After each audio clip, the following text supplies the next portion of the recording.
तारीख जिहड़ी है वो दिन ब दिन बदलती पई है और दुनिया जिहड़ी है वो समा रोक के बैठी है और मशरक़े वुस्ता दी सियासत जिहड़ी है वो हमेशा हर रोज़ एक नवे मोड़ दे उत्ते जाके उत्थे खड़ी हो जाती है।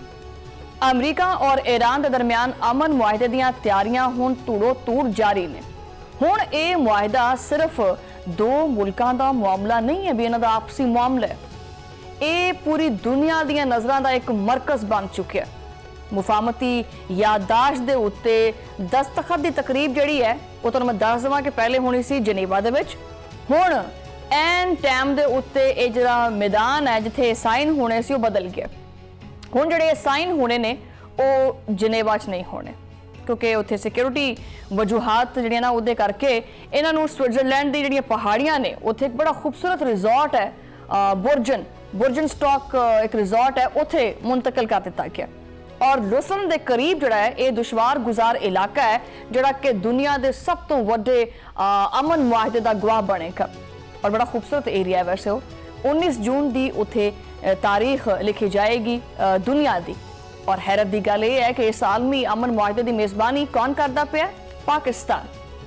पाकिस्तान ने यह बहुत वड्डी एक जिम्मेदारी अपने मोढ़ियां ते चुकी है और पाकिस्तान वास्ते बहुत वड्डा सिफारती एजाज भी है। वज़ीर आज़म शहबाज शरीफ जुमेरात नूं आपदी पूरी टीम जिहड़ी है जिहदे विच नायब वज़ीर आज़म और वफाकी वज़ीर दे नाल होर भी कुछ खास लोग हैगे ने जिहड़े स्विट्जरलैंड वास्ते रवाना होंदे पे है। दूजे पासे ईरान के पार्लिमानी स्पीकर और सीनियर मुज़ाकरातकार बाकर कालिबाफ इस तकरीब दे विच आपदे मुल्क की नुमाइंदगी भी करनगे। अच्छा की पाकिस्तान का एक किरदार खिते दे विच मुस्तकिल तौर पर अमन लैके आएगा? ये वो सवाल है जो कि इस वक्त पूरी दुनिया दे विच गज वज के वजी जा रहे हैं।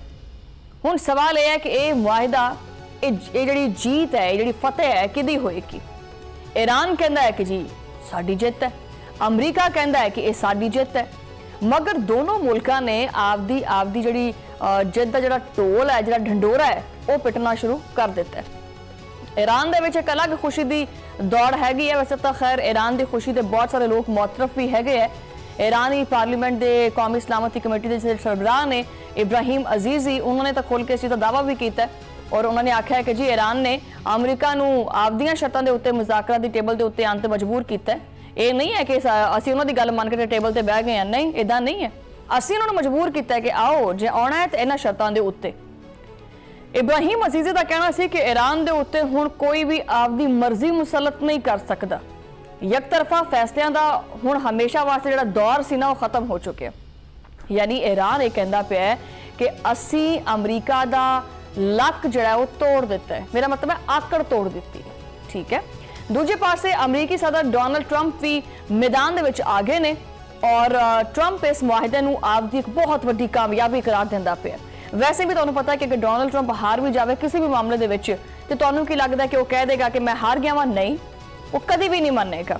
वो इस मुआहिदे नूं भी आपदी कामयाबी करार देंदे पे और उन्हां दा यह भी कहना है कि ये नवा मुआहिदा जिहड़ा है वो ईरान की न्यूक्लियर सलाहियत के खिलाफ एक मजबूत और लोहे की दीवार है।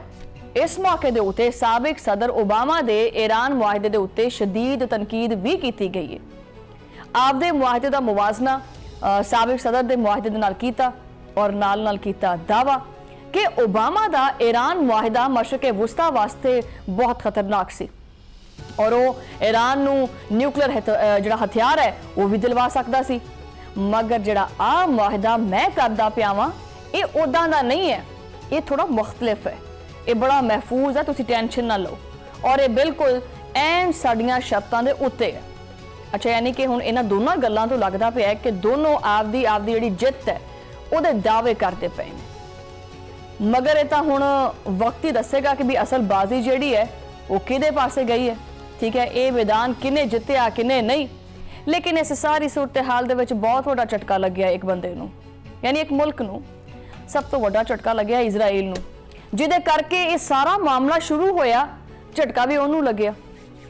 ठीक है, अमरीका और ईरान एक दूजे दे नेड़े आ गए और इजराइल दूरबीन तो भी निकल गया, यानी इस वक्त इजराइल दे विच एक मातम चलदा पिया। ठीक है, और अमन का जो दुश्मन हैगा ये इजराइल, इनू इस बारी शदीद शर्मिंदगी का सामना करना पिया। अमरीका और इसराइल के दरमियान इख्तलाफात जिहड़े ने खुल के सामने आ चुके हैं। अमरीकी सदर डोनाल्ड ट्रंप इसराइल के जिद्दी रवैये के उत्ते सख्त नाराज ने और इत्थे गल इत्थे तक पहुंच गई है कि डोनाल्ड ट्रंप ने नेतन्याहू नूं मुआहदे दी तफसीलात दस्सण तो भी इनकार कर दिता है। नेतन्याहू ने बथेरे तरले कीते, मिन्नतां कीतियां कि please Donald Trump tell me आखिर है कि ये मुआहदा, मैनूं दस तां सही अंदर दी खबर की है। उन्हें आख्या मैं नहीं दसनी। इसराइल खैर तिलमिला उठिया। अमरीका ने यदि एक नहीं सुनी है कि और अमरीकी हुकाम ने आख्या कि ये मामलात इंतहाई सेंसिटिव ने और कौमी सलामती का तकाजा है कि इन्हां नूं महदूद दायरे दे विच ही रखिया जाए और किसी नूं भी इहदी जिहड़ी तफसीलात हैगी आ ना दसी जा सके। अच्छा, ये सुन के इजरायली हुकाम जिहड़े पैर ने उन्हां थले जिहड़ी जमीन सी वो रही नहीं, जमीन निकल गई। उन्होंने इस फैसले नूं गैर मतवक्के और हैरान कुन करार दिता है और बड़ा तशवीश का इजहार किया है कि यार ये क्या किया तुमने हमारे साथ, हैं ये चलदा की पिया, तुसी ते ईरान की करदे पे आपस दे विच और पाकिस्तान की करदा पिया। इसराइल ने बरसां तक ईरान दे उत्ते हमलियां दीयां धमकियां दित्तियां और ईरान दे न्यूक्लियर प्रोग्राम दे जिहड़ा ना उहनूं रोकण वास्ते हर मुमकिन दबाव भी पाया। और अज जिहड़ा है जो अमरीका खुद ईरान के मुआहदे की टेबल के उत्ते आके बह गया है तो इसराइल को पुछया भी नहीं। मतलब ज़ाहिरी गल है ना, एक बंदा जिहदे करके काम शुरू होया, जिन्हें आख्या सी कि अमरीका तुम मेरे दोस्त हो, तुम मेरे बेस्ट बडी हो, और बेस्ट बडी ने फिर वो काम करके दिखाया कि पुछया भी नहीं, सुलह भी नहीं मारी। सो लिहाजा ये कहते ना कि भी जिहदे उत्ते नंग दी पई हुंदी है वही दस सकदा है इस टाइम इसराइल की हालत देखण दे काबल है। मतलब कि एक पासे हासा भी आंदा है कि चंगा होया, स्वाद आया, मुंह करारा जिहा हुंदा इसराइल की हालत वेख के, ते दूजे पासे ने ते तरस भी आंदा है कि अपने आप दा कद उच्चा करन दे चक्करां दे विच पूरी दुनिया दे विच इकल्ला ही हो गया। ठीक है, इसराइल जो कि आपदे आप नूं ओही गल है एक थानेदार समझदा सी, अज आपदे ही यारां दी महफिल तो बाहर निकलिया पिया। ट्रंप दे इसराइल दे नाल ताल्लुकात नूं हमेशा बड़ा मजबूत समझा जाता कि बड़ा स्ट्रॉन्ग बॉन्ड है इन्हां दे विच। ठीक है, नेतन्याहू कई दफा दावा करदा है कि भाई जो डोनाल्ड ट्रंप है मेरा बड़ा अच्छा साथी है, मेरा बेस्ट बडी है, असी कदी मुतफिक भी होने किसी गल ते और कदी साडे विच इख्तलाफ भी आंदा है, लेकिन साडी दोस्ती वो कदी नहीं टुटदी। और हुण इतलावां ये आंदियां पईयां कि ट्रंप खुद जिहड़ा है वो इसराइल दे रवैये तो सख्त नाराज है।